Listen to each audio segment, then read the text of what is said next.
Hello everyone. So we are finally have no problems with our technology at this point. My name is Anna and I'm fertility health coach, and I have Greg Ferron with me, who is the weight loss expert. So today we decided that we want to have a live and talk about what diet could boost your fertility, or if there are any diet that will boost your fertility. Yep. So thank you, Greg, for joining.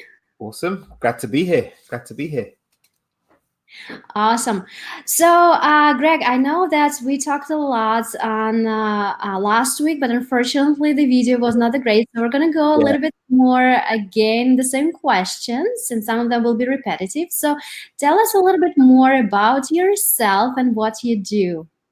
Okay, so I'm Greg Ferron. I'm the creator, owner of a company called Project Fit, where I help busy professional women get strong, fit, healthy, and happy. I have a few different programs, so I do some in-person work, but I also do online coaching. And the biggest things I do is help people with their exercise, lifestyle, and the big one, which I think we want to talk about, is nutrition. And I think you're going to come to it anyway, but I've had some success over the years with ladies who have become a little bit more fertile by changing their lifestyle. Yes, and tell us a little bit more. I know that you have the whole, what do you call, fit pregnant, or like the group of ladies who you helped nutritionally, and they Yeah. also got pregnant. Yeah, so it's been a bit of a strange one because when I started it, I never set out for it to be a fertility type thing. But we've had 6 ladies now over the years just get pregnant through changing their lifestyle, their habits, and getting fit. And that's, through the program that I've developed. So yeah, it's been awesome. Tell us a little bit more about what kind of changes those ladies made in order for them to get so fertile.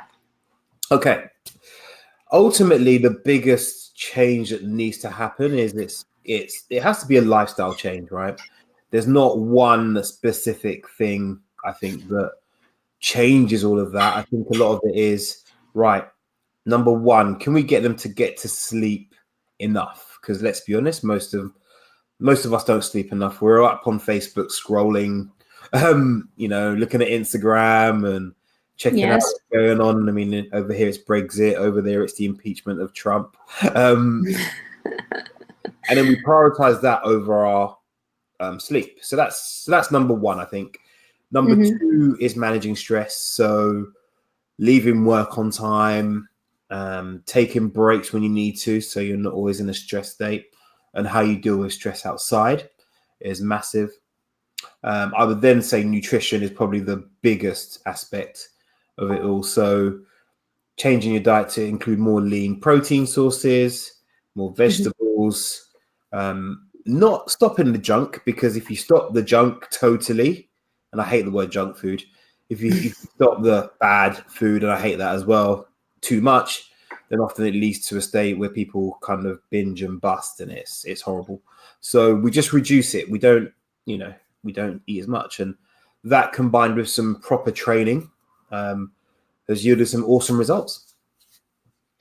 Yeah, and I want to just point out about the sleep. I usually recommend my clients is to make sure that they shut down the technology 1 hour before going to bed. And the reason for that is whenever we looked at the phone, right, on the screen, the information is still getting processed in our brain. So it needs time to actually finish this processing and relax. Yep. So another thing is with the sleep, you want to make sure that you don't go to sleep past 11 or even past 10. And the reason for that, every hour before midnight counts as 2 hours. So basically, if you go at 10 o'clock and you wake up at 6, you're actually going to have 10 hours of rest, right? Yeah.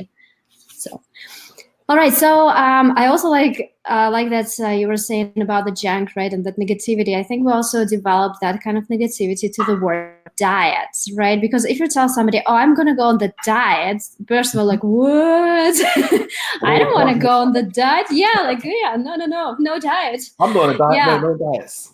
yeah, Yeah. absolutely. Yeah, because this kind of created this negativity already. That diet means that you have to cancel whatever you're eating. whatever you got used to, what's your comfortable zone? Because for a lot of people, food is their comfortable zone, right? And when you start to just eliminate everything that they have been like eating for ages, they said, no, I don't think so. That's not sustainable for me, right? Totally. Yeah, I think diets have been changed over the years to mean restriction. So if I walked up to someone on the street now and I said, you're on a diet, they'd be like, no, I'm not. And they get already defensive. And there's this really big marketing thing nowadays about ban the diets and all that stuff. And actually what diet means is how you live. Yes, a diet comes from the Greek word dietetica, which means how you live, how you habitually eat and live. So let's be honest, we're all on a diet. Let's just get that straight. Everyone watching this, whether you have a branded diet or you just eat whatever you eat, that's your diet. Simple. Everyone chill out. But often I think people have tried all these really restrictive diets. No carbs, no fat, broccoli and chicken. And that's when they fail because they've got so many rules to try and contend with. That they just can't handle it for more than 2 weeks, and then they just go, "I give up." Yeah, absolutely. And for some people, like if they have like certain conditions, they're slightly overweight, they have diabetes, right? When you put your body into super restrictive mode, that might not work either.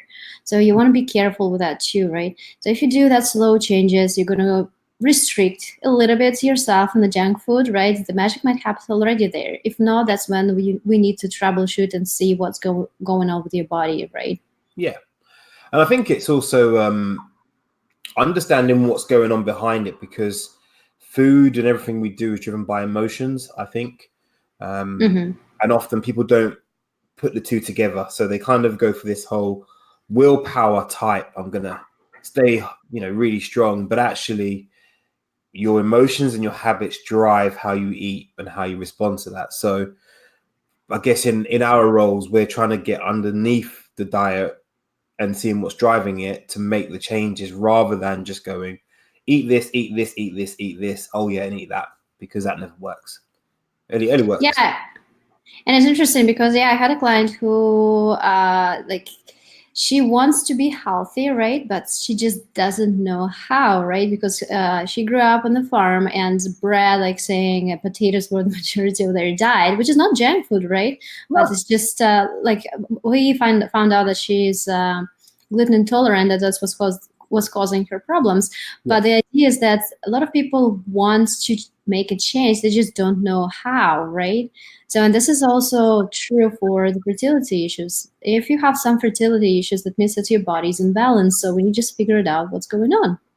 Yeah, it's an investigation approach rather than just you must eat only these 4 foods and nothing else, or else it's got to be clean eating and all that stuff. So, and this is why so many people fail. This is so... Yeah, exactly, because... And I don't know, when I was a teenager, I decided to go on a diet, right? And then teenagers it's usually, I'm going on a diet. So it's, for you, like you said, chicken and broccoli. For me, it was salad and chicken. So guess what happened? I got my iron and hemoglobin so low. So the doctor called me and say, are you still alive? Wow. I'm like, well, I'm still talking, but and because they were really concerned that I didn't do it the right way. And that's what happens also with a lot of girls and women too, when they decide, I'm going on a diet because I know there is something wrong with me and I want to go like do keto, whatever, right? But without the proper supervision, like that might not end up really good. Well, we know that you can downregulate your thyroid function if you don't eat enough, especially carbohydrates as well, interestingly enough. If you don't get enough fats in, then obviously things like estrogen and progesterone get affected because they're both made from cholesterol. So people don't understand, I don't think, what happens underneath. If you restrict too much, you start to lose your periods, potentially. Exactly. And obviously in your line of work, you need a period fairly regularly to get people pregnant, right? So exactly. So you want to nourish rather than restrict. I think that's what we need to make sure happens with our clients. But it's understanding what's underneath, you know, the stories that they tell themselves, the stories that are up here that tell them. Or that somebody told them, because I'm in the keto for fertility group. It's a fantastic group, but I know that a lot of women who tries keto, they just heard that should help, right? But they just don't understand the way how the keto diet works, right? So they try and they say, well, I have been on this diet for 4 months and nothing happened. Yep. Well, it's interesting because, again, okay, let's be honest. What's your background, Reyes? That's like a Mexican, maybe. I don't know. What's your background? What's your background? Well, I'm originally from Russia. Russia. Okay, interesting.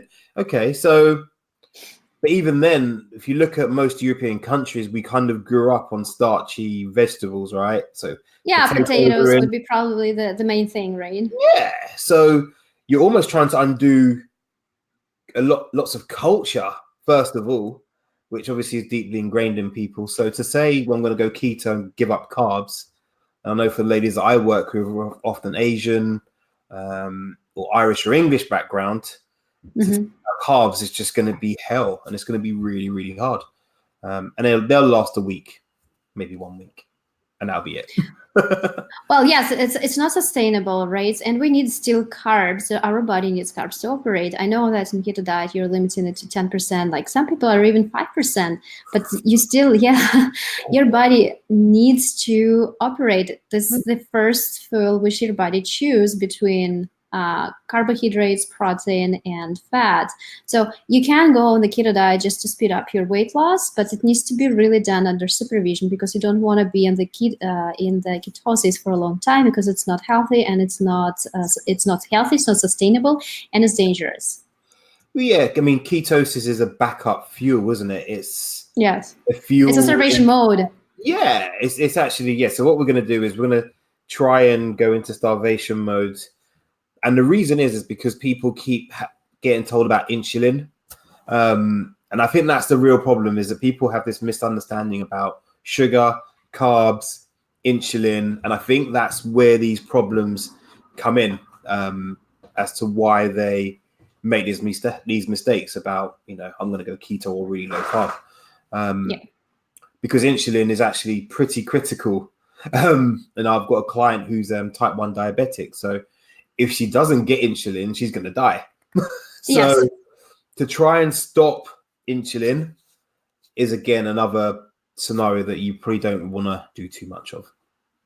Yeah, and the type 1 diabetes, it's autoimmune disease, right? So it's not reversible compared with the type 2 diabetes, where you actually reverse and get better. With type 1, unfortunately, you cannot, but you need just to adjust your lifestyle and make sure that you eat certain foods and you don't eat certain foods. Yeah, exactly. So obviously this would be something from your field of expertise. And so for the people that are listening, I used to run a gynecology and maternity department in one of my, in a hospital. I also work with endocrinology as well. So I have a fairly good understanding of hormones and stuff like that. And obviously I've got a sports science degree. So I remember a little bit. But it was interesting. I was reading the paper today, and it talked about endometriosis. Now, obviously, that can be, again, another barrier to people getting pregnant. Yes. And it said there was a hormone diet. And I was like, oh, I better have a read of that. And it was really interesting because it literally prescribed this: eating really, healthy, fatty fish, i.e. salmon, that kind of thing, lean protein, chicken, turkey. If you're vegetarian, tofu and all those kind of things. Eating lots of cruciferous veg, so broccoli and all that kind of stuff. Eating lots of other colorful vegetables, peppers, carrots, etc., etc.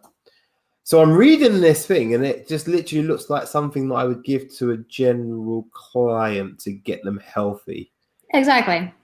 So it's almost this thing of like, if it has a name on the diet, people get really interested in it. Yes. If I tell someone just to go, look, this is what you need to eat, then they start looking around for a million other diets. You're like, no, chill. It's lifestyle, not just a name on a diet. Yeah, exactly. And the same, I heard that they were saying about fertility diet. There is even the scientific research about fertility diet and how it helps with obviously fertility. Wow. And when you read about it, about what is exactly, and this is just a wholesome diet.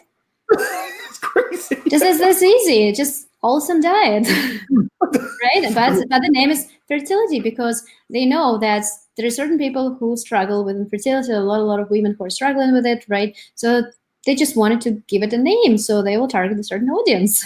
Yeah, Same I'm doing actually. Marketing, marketing, right? Yeah, marketing 101. It is crazy that we have. The thing is to get fertile for most women. Obviously, there's a few people with very specific issues, but for most women, it's about getting healthy. Let's lay it on the table. So I'd almost go as far to give most people a bit of a checklist of, well, are you getting enough sleep? Number one. Number two, are you drinking enough water? Yes, water is super important. Yeah, well, every chemical reaction that we have happens in water. So, we're 60% of water. Exactly. Start with that. Exactly. So, So all of your hormones travel through your body in, or near the presence of water. So, first of all, you need to get that right. Number two, are you eating too much food, or are you eating too little? Mm-hmm. Kind of bounce between the two. I was speaking about too little. I have the woman who actually restricted her diet to 900 calories. And that was my question. Like, remember how I said the doctor told me, are you still alive? That's what I told her. Are you still alive? Because your body needs at least 1,200 calories to operate, to do all its processes. If you're going to go below, that's not good. Your body will start depleting whatever resources you have. Yeah, there are instances where you can go lower. So, 800 or so. But as you said, you need someone who understands what they're doing to manage that. And most people have no clue. So they'll stay on 900 calories for a long time, and then they start getting ill. The immune system starts to take a dive. They get more lethargic. Work energy goes down. The libido goes down. So that's a really big one. Exactly. If you're trying to get pregnant, for the woman and your partner, you need to make sure you're eating properly and you train or exercise in the right manner to keep testosterone high-ish, so that you can, especially for men, to keep the libido high. And if you go too low, then libido goes out the window. Oh, well, of course. Yeah, the body's just going to say, well, we want to focus on keeping you alive. We can't be worrying about hanky-panky. Forget that. It's just going to want you to eat and drink and sleep. So.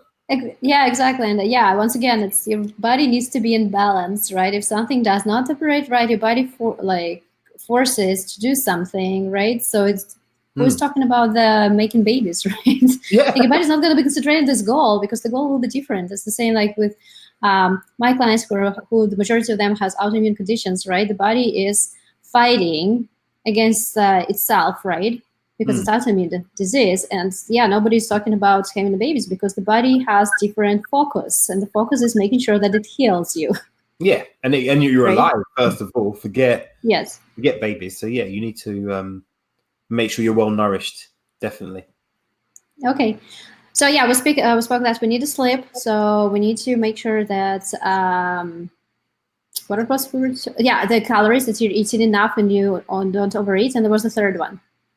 So I think the other one, there's also exercise is a massive one. I think people don't walk enough. So I've got my Fitbit just to make sure that, even me as a fitness professional, I make sure I'm up and about, because often I'm working remotely with people.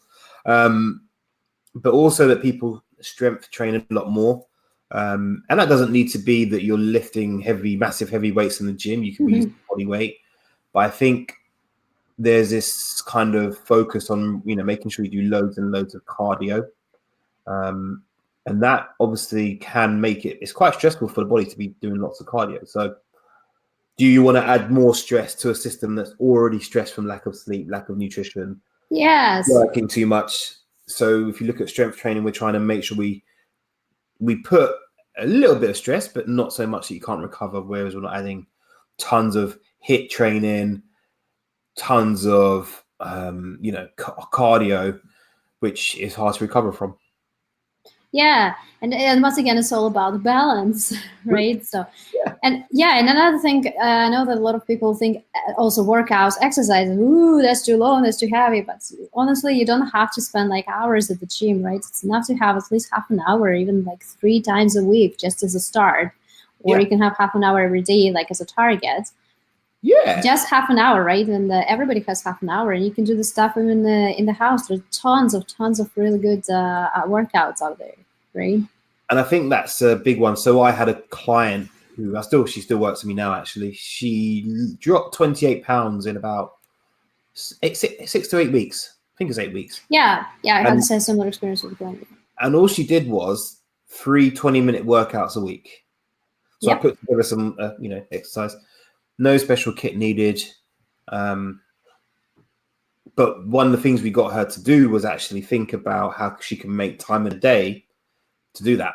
And obviously, often some of the ladies you're going to work with and I work with are going to be professionals. So they're going to be like, right, how can I fit, exercise into my day?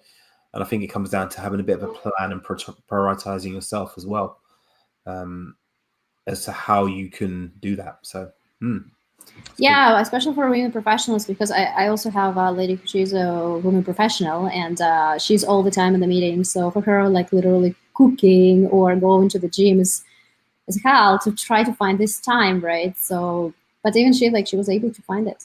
Yeah, exactly, and it can be done. It takes you to prioritize yourself. Yes, big one. If you don't prioritize yourself, then nothing will happen. So one of the things you just reminded me was about balance and just going back to balance. So obviously, a lot of the ladies you work with will have some hormonal issues. You mentioned it before, kind of the endometriosis, PCOS, all those kind of issues. And again, I think if we look at we make these basic changes first, that's medication to overcome most of those problems that these people have, right? Yeah, exactly. It's just because your body will start getting into that balance, which is supposed to be, right? And if it's not, that's when the troubleshooting comes in place, right? So, but this is a different story. Yeah. I think people just think they could just use what we call a cookie cutter plan and just go, right, we're just going to take this keto plan and that high intensity workout and voila. But interesting. Magic happens. Yeah, magic happens when it often doesn't. So I think I read a stat the other day that the average woman by the age of 40 has had something like 61 diets or diet attempts. Oh yeah, that's actually totally true. That's crazy, right? Yeah. Really cookie cutter workouts and all the rest of it, and that's why maybe investing in an awesome coach like you is something that people should do if they want to really get that result. So yeah definitely. So I've got a question for you actually. What are the biggest challenges you see with women and becoming pregnant and their weight? Is there a correlation between being overweight? Yeah, there is. Some of my clients, yes, they're slightly overweight, so we're obviously focusing on getting that under control. But I have some clients who already are in their healthy BMI, and that's where I actually start troubleshooting and understand what's going on and what's holding them back. Because usually the majority of the time when the weight is fine, there is something inside and we need to figure it out what's going on. And for the most of them, it will be certain foods which they are intolerant to and certain micro deficiency, which we need to correct and just supplement it with. Okay. Also, I have the certain supplemental plan for the fertility, which includes certain herbs, which are proven in Chinese medicine to increase the fertility. Yes. Awesome. Give me some examples of some of them you might use. Maca would be one of them, but there is a tricky one because there is a black maca and there is a yellow maca. So black one is actually for males to increase their fertility, and yellow maca is for women to increase their fertility. So there is a red one, but the study hasn't shown that it was helpful that much compared with yellow and black, which are designated literally for male and female. Nice. So this is why you hire professional people. This is why you get professional who knows what they're talking about. Because I would never have known that. So thank you. You taught me something. Well, yeah, that's nice. The same as you did. So I think, and one of the things that I've noticed, so having worked and run an IVF service, in the past as well, one of the key things that the doctors would always talk about was get your weight to the right BMI. If you don't, then they almost won't help you now in the UK. So you then have to fork out a lot of money to go and get it done privately. And even then, they're going to say, get your weight down because it enhances your chances of childbirth, of having a baby. So yeah, and it's like IVF procedures generally doesn't give you like 100% guarantee. It's actually like below 50, right? So it depends on your age. Like it could be even as low as 9%. So and then when you're decreasing your chances with the not healthy BMI, so what's the purpose? You're going to give money for nothing, right? yeah, So I don't know if in the UK it's covered, the procedure itself, but in Canada, we do have one state which covers partially, but it's still, right? So it's not going to work. You cannot go for the second round. The insurance is not going to pay you that. Yeah. So I think normally you get 2 rounds, I think it is now in the UK, but they're really restricting the provisioning of it now. So more and more people having to go private. But, I've got a lady in a minute we're getting her weight down. She's done really well, actually. She was originally 96 kilos. She's now 82. But again, she's doing that to, get her weight down to qualify for treatment. So there is such a big correlation between weight. And when I say weight, I think also body fat is probably the body fat percentage, yes. Yeah. Obviously, women in general have a slightly higher body fat than men. And there's obviously various reasons for that, which is perfect. But obviously, you don't want to have too much because body fat can act as another hormone, can't it? So, you're just pumping extra estrogen around the system all the time if you're carrying too much body fat. And obviously then when you get to kind of day 14 in the cycle, when progesterone is due to do its work, if there's too much estrogen floating around, then that can have an impact, right? Yeah, absolutely. And once again, if you're overweight, your body has to spend more energy to go with the processes it's doing, right? So obviously it won't have much energy to do its reproductive work. Yeah. It's the same thing, again, the same balance. Yeah, and I think that's the problem. I think balance has become almost a swear word. It's almost like you have to have all these extremes in diets and lifestyle. And actually, the truth of it is, and I'll be honest, my best clients are the ones who understand that finally they don't have to be black or white. They have to be in the gray somewhere. Yeah, in the gray zone, yeah. Yeah, and you kind of shift, depending on what's going on. But if you're kind of, 18% in the gray, you're good to go. But it's for us to help you get there. Yeah, absolutely. Yeah, that's 80-20. That's pretty much what I recommend at the end to my clients to be sustainable and maintain their results. Yeah, awesome.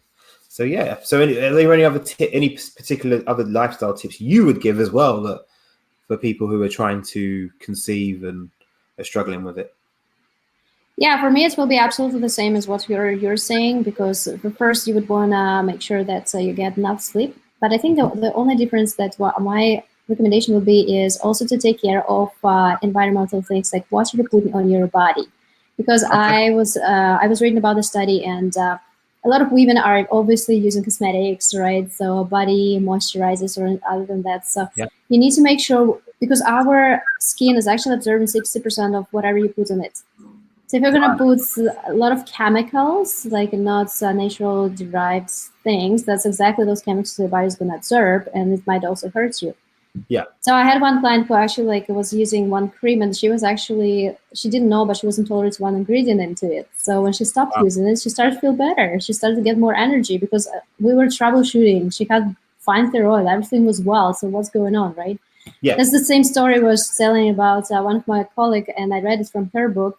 When she also was trying to troubleshoot what's going on, it was just as simple as the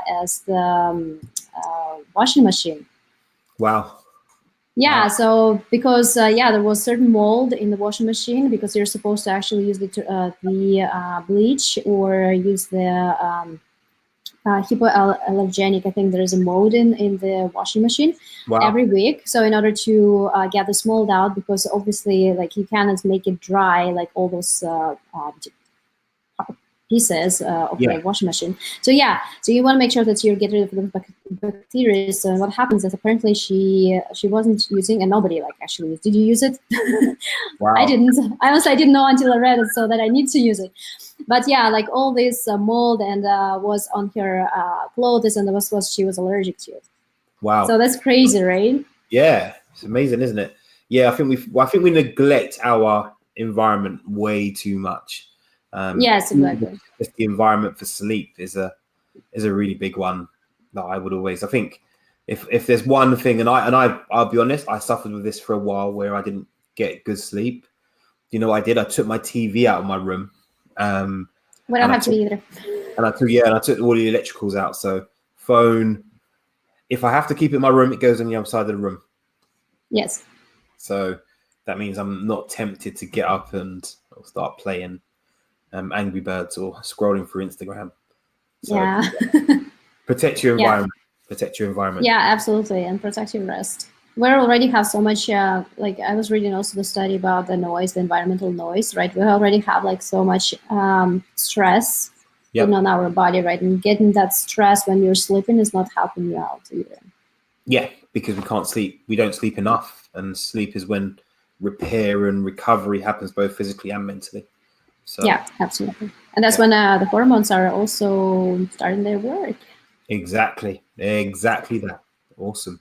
So yeah, there we go. Perfect. Well, thank you so much, Greg. I think we got a lot of information out there. So hopefully you people who are listening will have a lot of use in it. And I hope that we can actually repeat the weight loss one, the one which we couldn't repeat from. Yeah, love to. I think we can book it in for next week, and I think I'd love to get you on my podcast as well. That'd be amazing. So yeah. Perfect. Well, thank you so much, Greg, and I will talk to you next week. All right. Take care. Take care. Bye.